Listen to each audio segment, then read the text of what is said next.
નમસ્કાર દર્શક મિત્રો, હું છું જિગ્નેશ મહેતા. રેમી ન્યૂઝના ડિજિટલ વેબમાં આપનું સ્વાગત છે. જોઈએ આજના મુખ્ય સમાચાર. બારડોલી 24 માર્ચ 2026 વિશ્વ ક્ષય દિવસની ઉજવણીના અવસરે બારડોલીમાં આરોગ્ય વિભાગ દ્વારા જનજાગૃતિ કાર્યક્રમો યોજાયા હતો.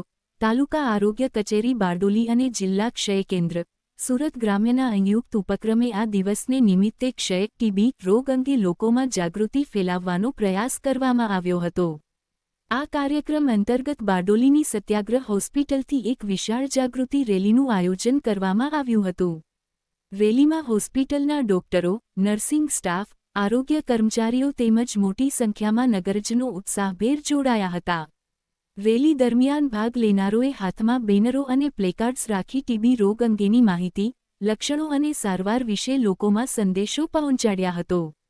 જાગૃતિ રેલીનું પ્રસ્થાન સત્યાગ્રહ હોસ્પિટલથી શરૂ થઈ બારડોલીના મુખ્ય રાજમાર્ગ પરથી પસાર થઈ જલારામ મંદિર સુધી પહોંચ્યું હતું અને ત્યાંથી ફરી સત્યાગ્રહ હોસ્પિટલ ખાતે પરત આવી સમાપન કરવામાં આવ્યું હતું. આ પ્રસંગે આરોગ્ય અધિકારીઓએ જણાવ્યું હતું કે ક્ષય રોગ સમયસર ઓળખી યોગ્ય સારવાર લેવામાં આવે તો સંપૂર્ણપણે સાજો થઈ શકે છે.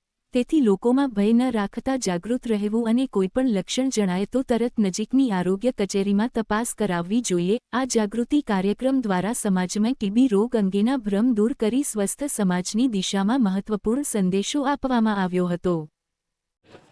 હું doctor Dinesh Vasava, district TB centre, district TB officer, Surat. આજ રોજ વર્લ્ડ ટીબી દિવસ નિમિત્તે આપણે બારડોલી ખાતે રેલી કરેલી છે, જેનાથી ટીબી નાબૂદી માટેનું જે આહવાન કરેલું છે એમાં આપણે ટીબી બાબતે લોકોને ખબર પડે કે ખરેખર ટીબી શું છે. ટીબીની સારવાર મફત મળે છે, ડાયગ્નોસિસ મફત થાય છે અને એનો પૂરો કોર્સ કરવાથી આપણે પેશન્ટ સારો થઈ શકે છે.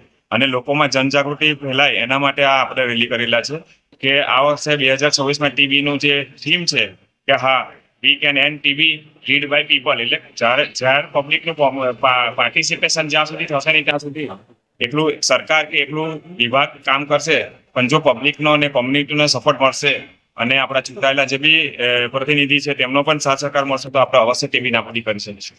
આભાર.